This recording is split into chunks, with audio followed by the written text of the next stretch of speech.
Chairman గా బస్వ వీర వెంకట నారేంద్ర ఇక vice chairman గా ఊట ఆది విష్ణు ఏకగ్రీవంగా ఎన్నికయ్యారు. పెద్దపురం ఏలేరు ఈ కార్యక్రమంలో ఎన్నిక ప్రక్రియ జరిగింది. ఈ కార్యక్రమంలో ఎమ్మెల్యేలు Nimmakayala Chinarajappa, Jyothula Nehru, Varavula Satyaprabha, Kakinada urban development authority chairman Tummala Ramaswamy Babu పాల్గొన్నారు.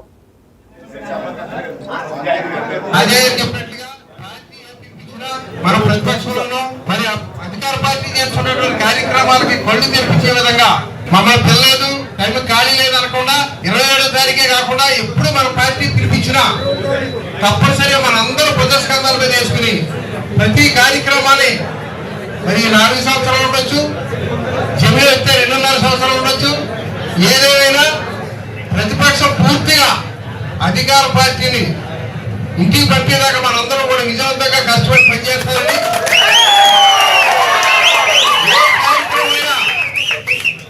మరి రాజయ్య ఇప్పుడు చెప్పారు, రాజయ్య మాట్లాడమే కాకుండా మన ఆఫీస్ నుంచి రాజయ్య ఆఫీస్ నుంచి ప్రతి వాళ్ళకి పిలిపోతుంది. వచ్చినా లేకపోయినా మనదే పార్టీ, మన పార్టీని మనం మళ్ళీ అధికారంలో తెచ్చుకోవాలన్న సదుద్దేశంతో మీరు అందరూ పనిచేయాలని ఈ సభాముఖంగా సెలవు తీసుకుంటున్నాం. జగన్ గారు పుట్టినరోజు ప్రతి మన కార్యకర్త, మన నాయకులు అందరూ పుట్టినరోజు కాబట్టి దిగ్విజయం చేసినందుకు అందరికీ థ్యాంక్ యూ చెప్తున్నాను.